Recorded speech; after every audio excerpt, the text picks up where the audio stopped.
Bus stand దగ్గర ఇల్లు. ఇక్కడ కొరి గ్రామంలో అనేకమైనటువంటి అక్రమ కట్టడాలు ఉన్నాయి, కబ్జాలు ఉన్నాయి. కానీ అవన్నీ ఏం పట్టించుకోకుండా 25-30 సంవత్సరాల నుంచి నివాసం ఉంటున్నటువంటి మా చుట్టూ మాకు ఇక్కడ దారి ఉంది, ఇది మాకు దారి ఏమని మమ్మల్ని బెదిరిస్తూ నానా రకాల ఇబ్బందులు పెడతా ఉన్నారు. ఇబ్బందులు పెడుతూ పలుమార్లు కూడా మమ్మల్ని అనేక సార్లు అధికారం ఎటుంటే అటే వెళ్ళడం. ఇప్పుడు వ్యక్తులు బండారు రమేష్ అనే వ్యక్తి, తనకు ఇంతకుముందు బీఆర్ఎస్లో ఉన్నటువంటి వ్యక్తి, మళ్ళీ ఇప్పుడు కాంగ్రెస్కి వచ్చి ఎమ్మెల్యే గారిని బదనం చేయడం. గతంలో కూడా బీఆర్ఎస్ ఉన్నప్పుడు రెడ్డి నాయక్ గారిని ఎలా బదనం చేసిండ్రో ఇప్పుడు కూడా మరి రామచంద్ర నాయక్ గారిని అట్లాగే బదనం చేయడం.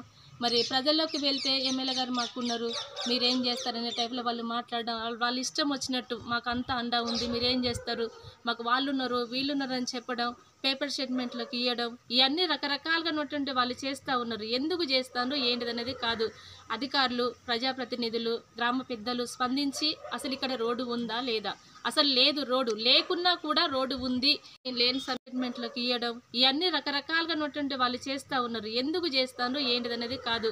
అధికారులు, ప్రజాప్రతినిధులు, గ్రామ పెద్దలు స్పందించి అసలు ఇక్కడ రోడ్డు ఉందా లేదా, అసలు లేదు, రోడ్డు లేకున్నా కూడా రోడ్డు ఉంది లేని సమయంలో చూసి ఇంటి మీదకి ఒక 15-20 మంది బెడద వీరన్న, మరి బండారు రమేష్, ఎర్ర నాగేశ్వరరావు, ఇంకా బాధ నాగన్న, వీళ్ళందరూ కూడా పార్టీ బలం చూసుకొని ఎమ్మెల్యే గారు ఉన్నట్టు మాకున్నారు అనే ధైర్యం చూసుకొని మా ఇంటి మీదకి రావడం జరుగుతూ ఉంది. రాత్రి పగళ్ళు కూడా బస్ స్టాండ్ చుట్టూ కూడా తిరుగుతూ ఉన్నారు వాళ్ళు.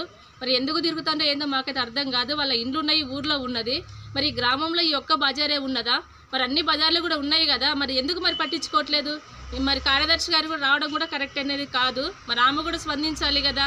అసలు ఇక్కడ రోడ్ అనేది లేదు, లేకున్నా కూడా రోడ్డు ఉన్నది అని మా మీదకి చాలా ఇబ్బందులు పెడతా ఉన్నారు, చాలా విధంగా మాట్లాడుతూ ఉన్నారు. వాళ్ళు ఇష్ట రాజ్యంగా చేస్తూ ఉన్నారు. ఇక్కడ ఏదంటే ప్రభుత్వం మాది, మాకు అన్ని విధాలా తెలుసు, ఎమ్మెల్యే మా పక్కన ఉన్నాడు, ఎస్ఐ మా పక్కన ఉన్నాడు, ఎంఆర్ఓ మా పక్కన ఉన్నాడు, ఎంఆర్ఓ సార్ ఇటు చెప్తున్నాడు, తీసేయమని చెప్తున్నాడు, ఫోన్ చేయి 25 మంది వస్తున్నామని నిన్నటి రోజున మరి వీడియోలో కూడా మరి చెప్పడం జరుగుతూ ఉన్నది. వాళ్ళు మరి ఎమ్మెల్యే గారు అయితే మాత్రం ఏంటిది, మరి ఎంఆర్ఓ సార్ అయితే మాత్రం ఏంటి, ఎస్ఐ గారు అయితే మాత్రం ఏంటి, దౌర్జన్యంగా చేయడం ఇది ఎంతవరకు కరెక్ట్ అనేది మరి మేము చాలా ఇబ్బంది పడుతున్నాము.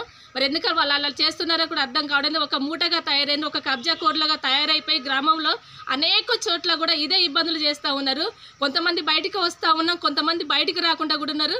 మరి ఇదే విషయాన్ని మరి పెద్దలు, మరి అందరూ కూడా అధికారులు కొంచెం స్పందించి మాకు న్యాయం చేయాలని కోరుకుంటా ఉన్నాం. కాలమని మరి మేము ఇట్లా ఉండాలా, ఎన్ని రోజులని మేము ఇట్లా వాళ్ళకి చేయాలా. వాళ్ళ స్థలం ఏదైతే ఉన్నదో మాకు తెలియదు, పక్కన ఉన్నది దైద ఎంకులైన వాళ్ళ స్థలం అని మాత్రం మాకు తెలుసు. కానీ ఆ స్థలము మాది, ఇది మేము కొనుక్కున్నాం, మాకు ఇక్కడ దారి అని వస్తారు. అసలు ఆ స్థలానికి దారి ఎటు ఉన్నది, అసలు ఆ స్థలానికి దారి ఉందా లేదా అనేది కూడా మరి పెద్దలు గమనించాలి కదా. మరి వచ్చిన వ్యక్తులు కూడా గమనించాలి కదా. ఊర్లో అందరు రాజకీయ నాయకులే ఓటింగ్ కోసం తిరిగినప్పుడు మరి ప్రతి బజారు తిరుగుతున్నప్పుడు ఎక్కడ రోడ్డు ఉంది, ఎక్కడికి అద్దులు నేనది కూడా వాళ్ళు తెలుసుకోవాలి కదా. తెలుసుకుంది మరి వాళ్ళు ఇష్టం వచ్చినట్టు వస్తే ఎట్లా. 20 మంది వచ్చినా మీరు ఫోన్ చేయండి అని మరి పోయి గ్రామ పంచాయతీ చుట్టూ పోయి మరి మేడం ఇబ్బంది పెట్టడం, మరి మేడం రావడం, మాకు నోటీసులాగా మాట్లాడడం, ఇది ఎందుకు జరుగుతుందో మాకైతే అర్థం కావడం లేదు. దయచేసి మరి మీరందరూ కూడా మరి మా యొక్క విషయంలో తగు చర్యలు తీసుకోవాలని మరి మేము కోరుకుంటా ఉన్నాం. ఎండిఓ ఆఫీసు సందు కూడా ఉంది, మరి వివో మేడం ఎందుకు దాన్ని స్పందించట్లేదు. గ్రామ పంచాయతీ వెనకాల సందు ఉంది, అక్కడ 2 వీలరే పోతుంది, మరి అక్కడ ఎందుకు స్పందించట్లేదు అర్థం కావట్లేదు. ఇంకా ఊళ్ళో చూసుకుంటే చాలా ఉన్నాయి. మరి ఇట్లా పోతే గుడి వైపు చూసినా కూడా చాలా ఉన్నాయి ఇండ్లు, చాలా కూడా కట్టుకున్నారు. అదే బండారు రమేష్ ఇంటి ముందు కూడా కాళ్ళ మీద కూడా మరి తను కట్టుకున్నాడు. మరి ఎందుకు మరి మేడం కనిపించట్లేదు. 24 గంటలు రోడ్డు మించి వస్తా పోతా ఉంది కదా. మరి ఆమె భార్య కూడా ఉద్యోగం చేస్తుందా, మేడం గారికి సపోర్ట్ చేస్తుందో కూడా అర్థం కావట్లేదు. మరి నిన్న మేడం గారితో దగ్గర కూడా రావడం జరిగింది. మరి ఎందుకు వస్తుంది ఆమె డ్యూటీ చేస్తుందా, మరి కబ్జాలు చేసుకుంటే తిరుగుతుందా కొరి గ్రామంలో, అర్థం కాని పరిస్థితుల్లో ఉన్నాం. దాంట్లో మేము చాలా ఆందోళన మరి మేము గురి అవుతా ఉన్నాం. మరి కారణాలు ఏంటో కూడా మాకు అర్థం కావటం లేదు. మరి ఇలా మరి ఈ యొక్క కొరి గ్రామంలో ఇట్లా ఎన్నెన్ని చేస్తారు, ఇట్లా ఎంతమందిని ఉసురు మరి వాళ్ళకి తాగుద్ది అక్రమంగా, వాళ్ళు ఎంతమందిని అయితే మరి ఇట్లా చేస్తారు. వాళ్ళు ఒక మూటగా ఎన్ని రోజులు అయితే మరి ఎన్ని సంవత్సరాల కంటే మరి ఇట్లా చేస్తారు. గతంలో కూడా ఇలా చేసేది, మళ్ళీ పార్టీ మారిండ్రు, పార్టీ మారి కూడా ఇప్పుడు ఉన్న ఎమ్మెల్యే గారి దగ్గరికి వెళ్ళిండ్రు. మరి దానివల్ల అసలు ఏంటి స్పందన. నా భర్త అనుబత్తుల వెంకన్న లేటు వితాంతురాలైన నేను 35 సంవత్సరాల కింద ఇక్కడ ఇల్లు కట్టుకున్నా. నాకు ఎంఆర్ఓ ఆఫీసు వాళ్ళు ఎంఆర్ఓ గారు ఒక పట్టా ఇచ్చిండు. 35 సంవత్సరాల నుంచి నేను ఇక్కడ ఉంటాను. 35 సంవత్సరాల నుంచి ఇంటి పన్ను గ్రామ పంచాయతీ ఆఫీసు వాళ్ళు ఇచ్చారు, నల్ల పన్ను ఇచ్చారు, ఇంటి పన్ను ఇచ్చారు. నేను ఇక్కడ జీవిస్తాను. గత 2023లో ఈ నుంచి రోడ్డు ఉన్నదని చెప్పి ఒక కబ్జాగాండ్లు అదే బండారు రమేష్ బ్యాచ్ దివాకరావు అనే ఈవో సార్ను తీసుకొని వచ్చి నా కాలు ఇరగొట్టించిండు. మళ్ళీ అదే బ్యాచ్ ఇప్పుడు ఆయన టీఆర్ఎస్ పార్టీలో ఉన్నారు, ఇవాళ కాంగ్రెస్కి వచ్చి మాకు ఎమ్మెల్యే గారు ఉన్నాడు, మీరేం చేస్తారు, మీ తంత్రాలు అయిన నువ్వు, మీకు ఎవరండా ఉన్నారు అని చెప్పి మమ్మల్ని భయపెట్టియటం, మా ఇండ్ల మీదకి రావటం, మా మీద దౌర్జన్యం చేయటం, ఈ నుంచి రోడ్డు ఉన్నది అనటం, మా ఇంటి చుట్టూ కాలువ ఉన్నది, మాకున్నది ఒక 80 గజాల చోటు. 80 గజాల చోట్లో మేము 35 సంవత్సరాల నుంచి జీవిస్తాను.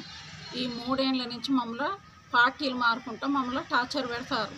మేము గత 10 సంవత్సరాల నుంచి కాంగ్రెస్ పార్టీకి మేము పేదరికంగానైనా మేము ఆ పార్టీ పేరు చెప్పుకొని ఉన్నాం తప్ప పార్టీ మారలేదు, ఇంకో పార్టీ పేరు చెప్పుకోలేదు. ఇవాళ ఎమ్మెల్యే గారిని బదనం చేద్దానికి అండ్ల నుంచి ఇంట్లోకి వచ్చి తమాషా దింతారా, మీరు ఏం బిగుతారు అన్నట్టుగా బూతులు మాట్లాడుకుంటా రోడ్ షో చేస్తాడు మా బజార్లో.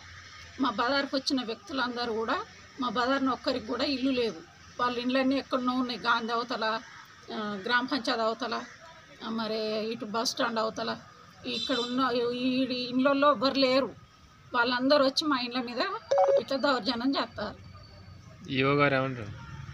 ఇవో మేడం ఊరికే లెటర్లు పంపటం, మాకు ఏమని పంపించారు?